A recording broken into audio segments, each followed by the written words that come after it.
Valerie is up. Valerie Ihsan is the author of You Can't Dance a Lie, a memoir of stepping into my truth, The Scent of Apple Tea, and The Smell of Blue Sky, Young, Pregnant, and Widowed. Winner of a BRAG medallion for top indie published books.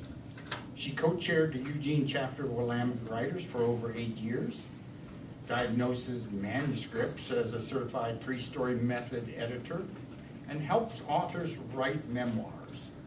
She podcasts at the Writercraft podcast, loves dogs, and aims to live in Costa Rica and run writing retreats. She lives in Oregon with her husband and 3 dogs. Let's have a hand for Valerie.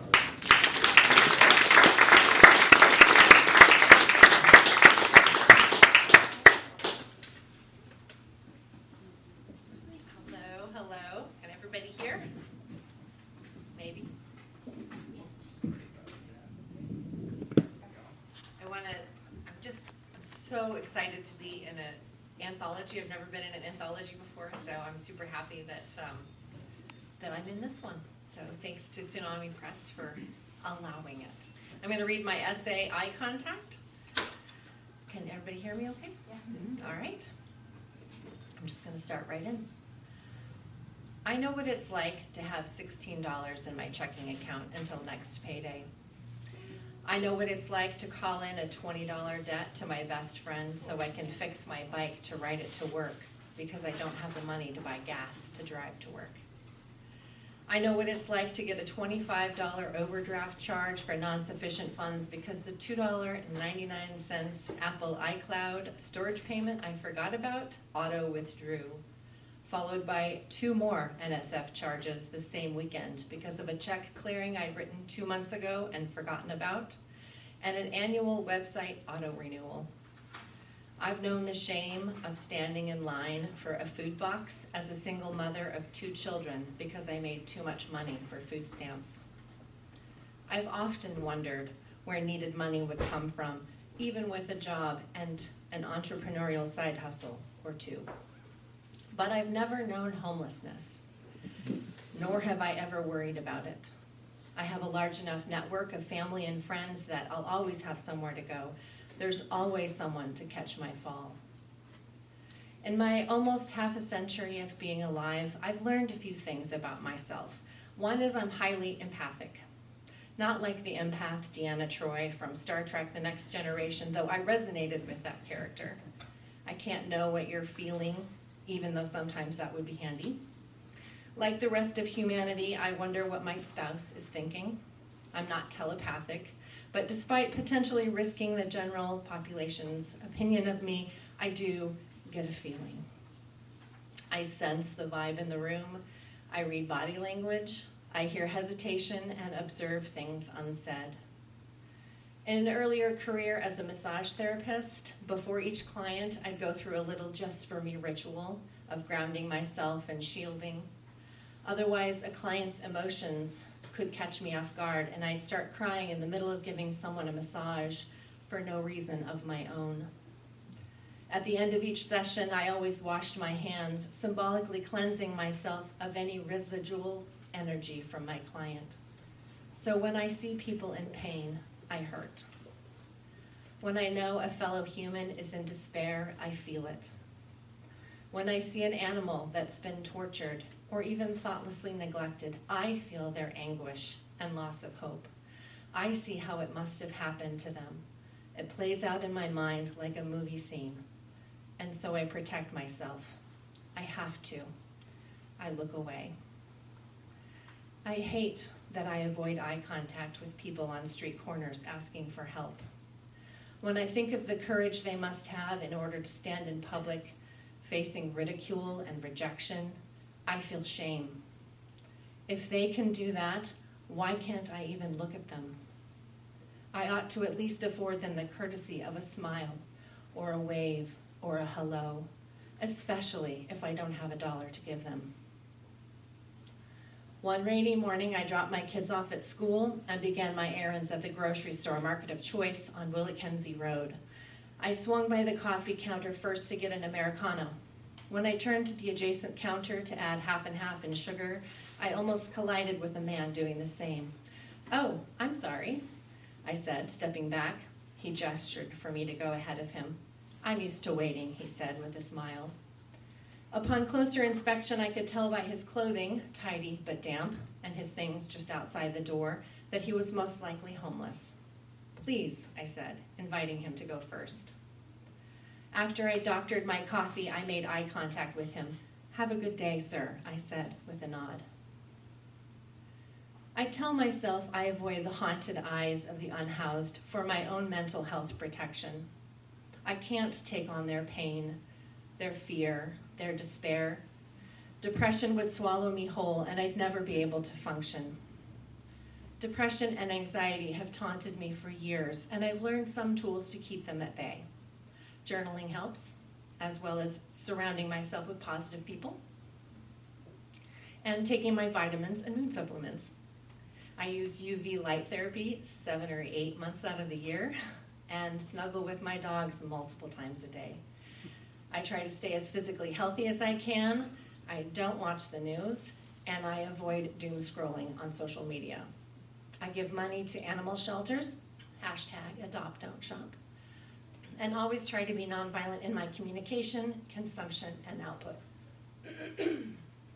And sometimes I make eye contact.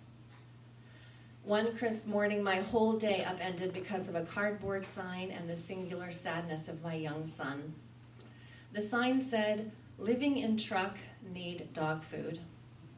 My son was mortified, heartbroken that this man lived in his truck and that the beautiful black dog at his heels needed to eat.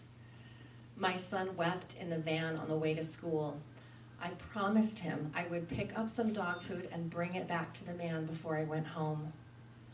"The man was so skinny he'll probably eat some of that dog food too," he said. My heart swelled and I almost choked. As promised, after dropping my children both off, I swung around to Market of Choice and picked up some apples, bananas, and a small bag of dog food. I drove around for a half an hour trying to find him. He wasn't at the corner anymore. I scanned the park under the bridge across the street from where Robert reported seeing him, and where lots of homeless people lived and visited. I think I see him.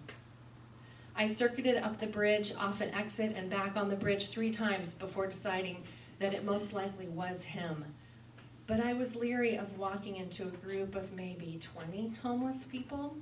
That was far different from handing something out of my window at a light. So I left, headed home, too afraid.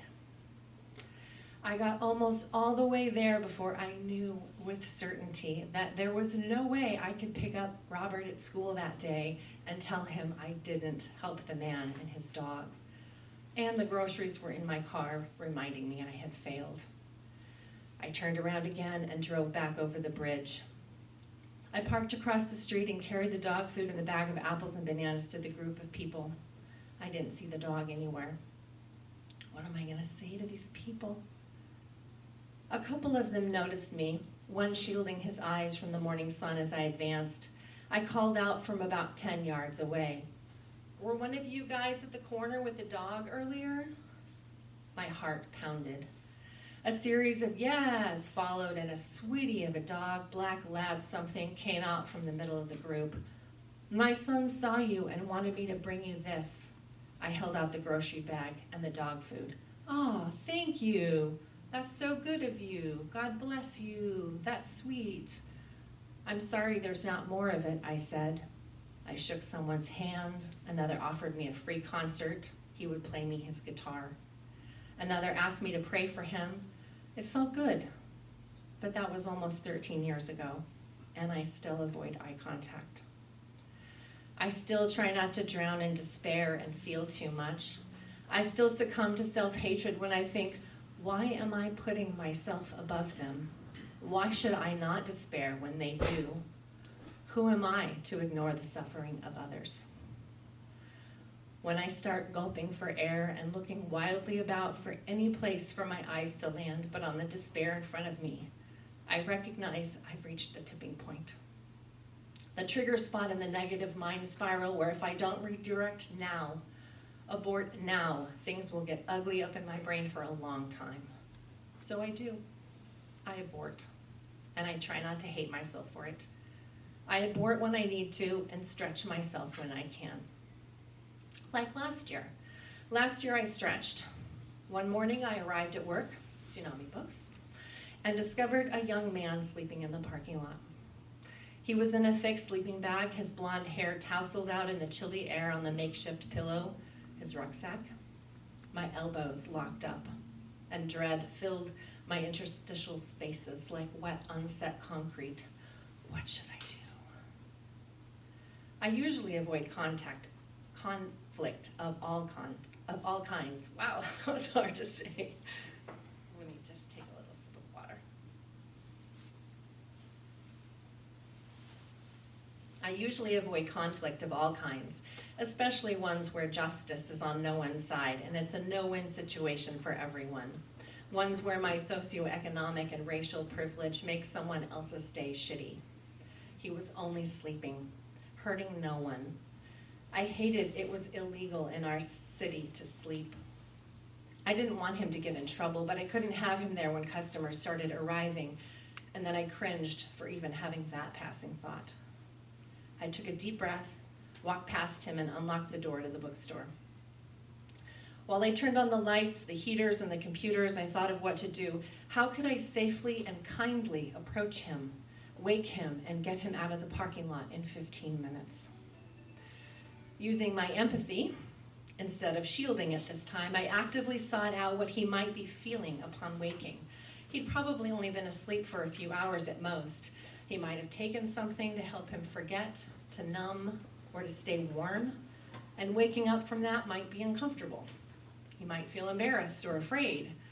I couldn't take any of that away, and I couldn't, sadly, allow him the one thing that temporarily could, sleep.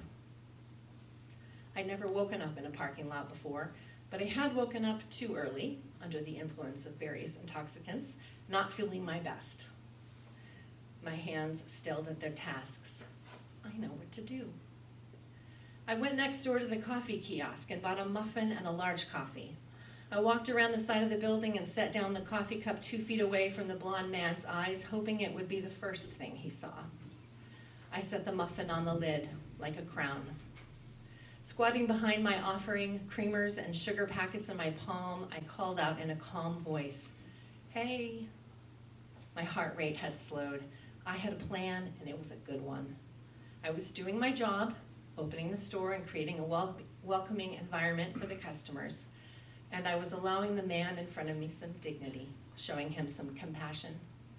I was making a small difference in someone's life, someone who'd had a crappy night. I was making eye contact. "Good morning," I sing-songed quietly. He blinked, his eyes open, and jerked his head, momentarily startled. I smiled at him and pointed at the bookstore behind him. "I work in there, and we're just about to open, so I'll need you to move on now."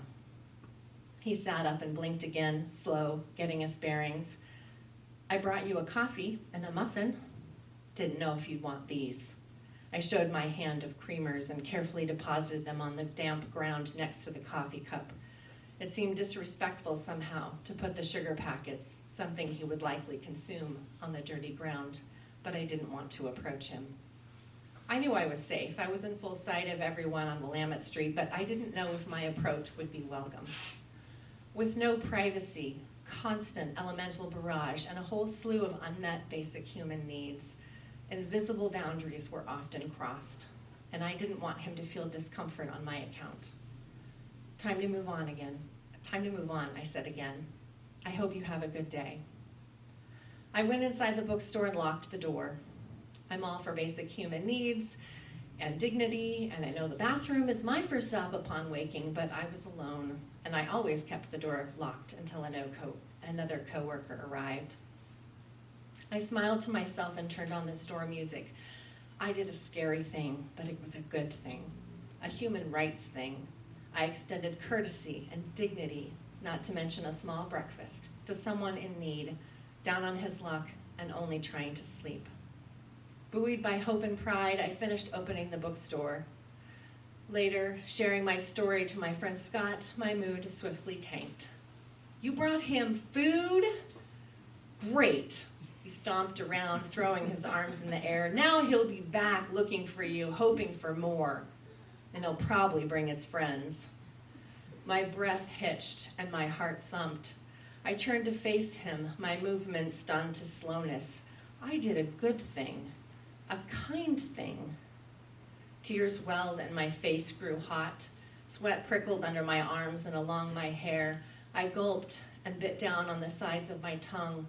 I didn't want to cry in front of him. People often misjudged my tears, thinking my feelings were hurt. Sometimes they were, but that day I was mad. "I did the right thing," I gasped, still stunned by his rant. "I was kind." I stood my ground even while my voice warbled. He glanced at me, and then I felt his fear under the anger. He thought I'd put myself in danger. His words were coming from a place of love, even though he was showing it poorly. So I turned away, let him cool off. I surprised him was all. I cried off and on for the rest of the day. Being the brunt of outbursts, even ones with the base of love, never felt good, but mostly I was still angry. Angry that someone had tried to take away my power, to tell me I'd made the wrong choice, to make me feel bad for being human and being kind. I knew I did the right thing that morning, and I'd do it again. Even if sometimes I must look away when it's too much.